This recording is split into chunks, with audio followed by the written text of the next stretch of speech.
சங்கீதம் 77:16 தியானிக்க போகிறோம். ஜலங்கள் உன்னை கண்டது, தேவனே ஜலங்கள் உன்னை கண்டு தத்தளித்தது, ஆழங்களும் கலங்கினது. இங்கே ஆசாப் சொல்றாரு, ஜலங்கள் உம்மை கண்டது, தேவனே ஜலங்கள் உம்மை கண்டு தத்தளித்தது. தேவனுடைய மகத்துவமான வல்லமையான காரியத்தை இங்கே சொல்ல ஆரம்பிக்கிறாரு ஆசாப். பாருங்க, தேவன் எப்படிப்பட்ட மகத்துவமான தேவன், எப்படிப்பட்ட மகத்துவமான கிரிகளை கடந்த நாட்களில் ஆண்டவர் செய்தார் என்பதை அவர் உணர்ந்து அதை அறிக்கையாக சொல்கிறார். யாத்திராகமத்தில் இதை குறித்து நாம் பார்க்கிறோம். யாத்திராகமம் 14ஆம் அதிகாரம் 21வது வசனம். மோசே தன் கையை சமுத்திரத்தின் மேல் நீட்டினான். அப்பொழுது கர்த்தர் முழுவதும் பலத்த கீழ்காற்றினால் சமுத்திரம் ஒதுங்கும்படி செய்து அதை வறண்டு போக பண்ணினார். ஜலம் பிளந்தது, பிரிந்து போயிற்று என்று சொல்லி இங்கே வாசிக்கிறோம். பாருங்க, மோசே அந்த சமுத்திரத்தில் கரத்தை நீட்டின போது ஜலம் கண்டு ஓடியது என்று சொல்ல முடியும். அப்படி என்றால் மோசே அல்ல, கர்த்தருடைய கரம் அங்கே நீட்டப்பட்டது. அதனாலதான் இங்கே சங்கீதக்காரன் சொல்லும் பொழுது, ஜலங்கள் உம்மை கண்டது, தேவனே ஜலங்கள் உம்மை கண்டு தத்தளித்தது என்று சொல்லி. அப்படி என்றால் இந்த காலை வேளை நீங்கள் நானும் அறிந்து கொள்ள வேண்டும், நம்முடைய தேவன் இயற்கைக்கு அப்பாற்பட்ட தேவன். இயற்கையெல்லாம் அந்த தேவனுக்கு முன்பாக நடுங்குகிறது, இயற்கையெல்லாம் பயப்படுகிறது. அந்த அளவுக்கு தேவனுடைய மகத்துவமான கிரிகளை அறிந்து கொள்ள முடிகிறது. யோசுவா புஸ்தகத்தில் 3வது அதிகாரம் 15-16 வாசிக்கும் பொழுது, யோசுவா 3:15-16, யோர்தான் அறுப்பு காலம் முழுவதும் கரை புரண்டு போகும்.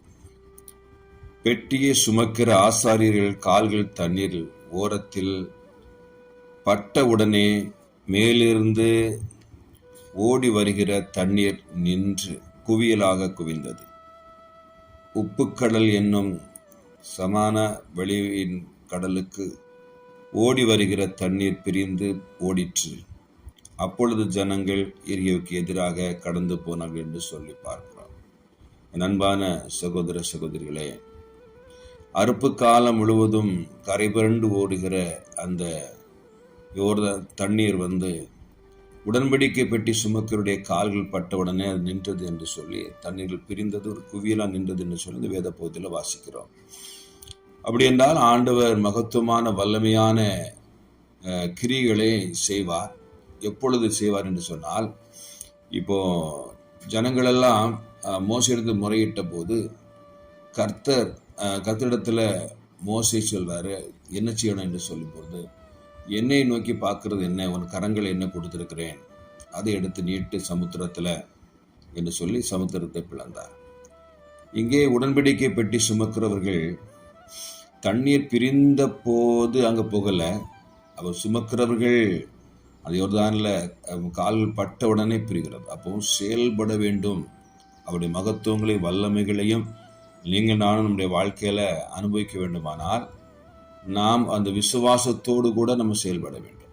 கர்த்தர் எனக்கு செய்வார், என் வாழ்க்கையில ஒரு அற்புதம் செய்வார், என் குடும்பத்துக்கு அற்புதம் செய்வார், என் மகனுக்கு ஒரு அற்புதம் செய்திருவார். விசுவாசித்து நம்ம செயல்படணும். கிரியை இல்லாத விசுவாசம் செத்தது என்று சொல்லப்படுகிறது. விசுவாசிக்கணும், விசுவாசித்துட்டு தருவார் என்று இருக்கக்கூடாது. விசுவாசித்து அதை நம்ம செயல்படுத்தணும்.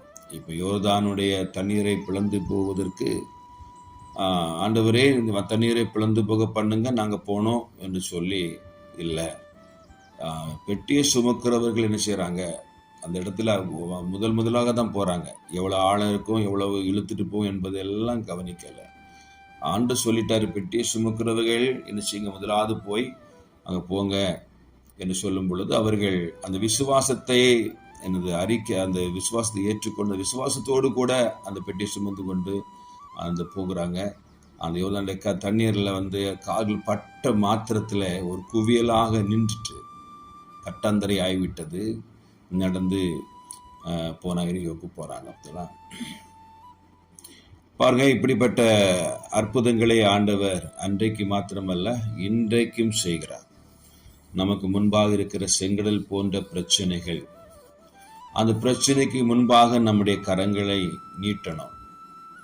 எப்படி அந்த செங்கடலுக்கு முன்பாக கரங்களை மோசே நீட்டினது போல நமக்கு வருகிற செங்கடலை போன்ற சமுத்திரத்தை போன்ற பிரச்சனை வாழ்க்கையில் வரும் பொழுது சமுத்திரத்துக்கு நேராக கர்த்தர் கொடுத்தது விசுவாசத்தை கொண்டு நாம் அதை பிரிப்பதற்கு கரத்தை நீட்டும் பொழுது நிச்சயமாய் பிரிந்துவிடும்.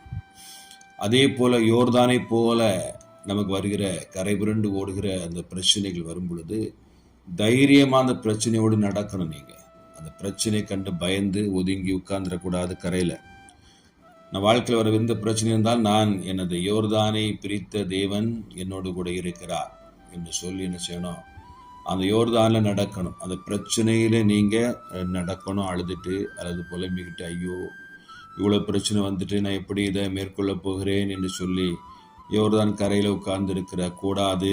அந்த யோர்தான் அந்த பிரச்சனைகளை நடக்கணும். நடக்கும் பொழுது என்ன செய்ய முடியும், அந்த பிரச்சனை நம்ம வீட்டு நீங்கும். நமக்கு அங்கே என்ன செய்வார், ஆண்டவர் உதவி செய்வார். பாருங்கள், அதுக்கு பின்பு என்ன செய்கிறாங்க, அங்கே இன்னொரு பிரச்சனை இருக்கிறது, கோட்டை இருக்கிறது. அப்போ என்ன செய்யணும், துதிக்க வேண்டும். தேவன் செய்த நன்மைகளை சொல்லி துதிக்க வேண்டும். ஆண்டவரே, செங்கடலை இரண்டாக பிளக்க பண்ணினீங்க, அப்படி என்றால் செங்கடலை போன்ற பிரச்சனைகளை பிளக்க பண்ணீங்க. திரும்பவும் யோர்தான் வந்தது, அதையும் பிளக்க பண்ணீங்க. இப்போது எரிகோ வந்திருக்கிறது. அப்படி என்றால் இது ரெண்டு காரியத்தையும் எனக்கு செய்த தேவனை துதித்து துதித்து மகிமைப்படுத்தணும். மகிமைப்படுத்தும் பொழுது நாம் ஆசீர்வாதங்களை பெற்றுக்கொள்ள முடியும்.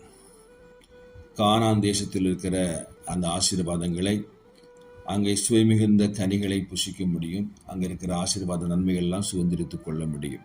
இதுதான் நம்முடைய வாழ்க்கையிலையும் இன்றைக்கு நடந்து கொண்டிருக்கிறது. எனவே நாம் இவைகளை கண்டு பயந்து கொண்டு இருக்கிறதுனால தான் சத்துரு நம்மை மேற்கொள்ள பார்க்குறான். நம்மை தோல்வி பயத்தை கொண்டு வருவோம். அவ்வளோதான், நடக்காது, முடிஞ்சு போச்சு, அவனுக்கு நடக்கலை, உனக்கு எப்படி நடக்க போகுதுன்னு சொல்லி என்ன செய்கிறான், நம்மளை தோல்வியாக காரியத்தையே முன்பாக வைத்து சோர்ந்து போக பண்ணுறான். அவ்வளோதான், முடிஞ்சு, இனி என்ன செய்ய போகிறோம், இனி என்ன ஒன்றுமே முடியாது என்கிற அளவுக்கு நம்ம என்ன செய்கிற சத்துருவானவன் மன மடிவுகளை உண்டாக்குறதுனால தான் யோர்தானுடைய கரையிலேயே நின்றுட்டுருக்கோம். ஆனால் நம்ம துணிந்து கால்களை வைக்க பயப்படுறோம்.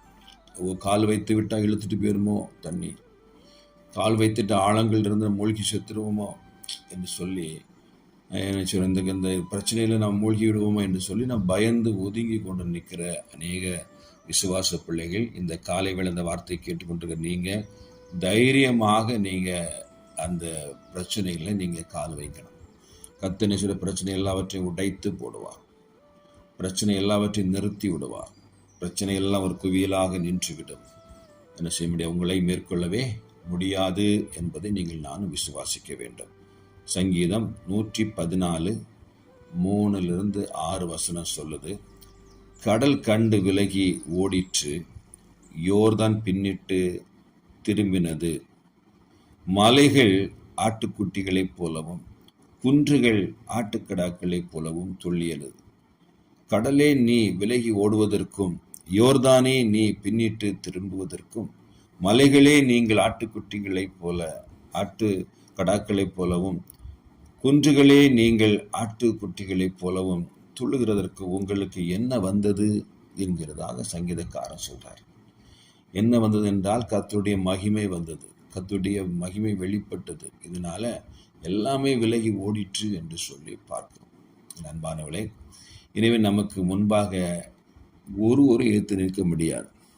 நல்ல ஒரு விசுவாசியாக நீங்கள் இருந்தீங்கன்னா உங்களுக்கு முன்பாக நீங்கள் உயிரோடு இருக்கிற நாளெல்லாம் ஒருவனும் உங்களுக்கு முன்பாக எதிர்த்து நிற்பது இல்லை என்பதை விசுவாசிங்க.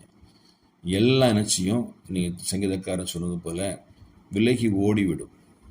மலைகள் போன பிரச்சனை ஓடிவிடும், யோர்தானும் ஓடிவிடும், செங்கடலும் ஓடிவிடும்.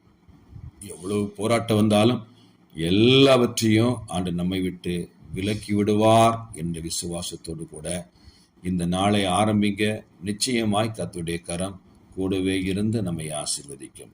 ஜெபிப்போமா? எங்களை அதிகமாக நேசிக்கிற அன்பின் பரலோக பிதாவே, இந்த காலை வேளைக்காக நமக்கு நன்றி செலுத்துகிறோம். இந்த காலை வேளையிலும் ஆண்டவரே கூடியிருக்கிற ஒவ்வொரு பிள்ளைகளும் கர்த்தர் ஆசீர்வதிப்பீராக.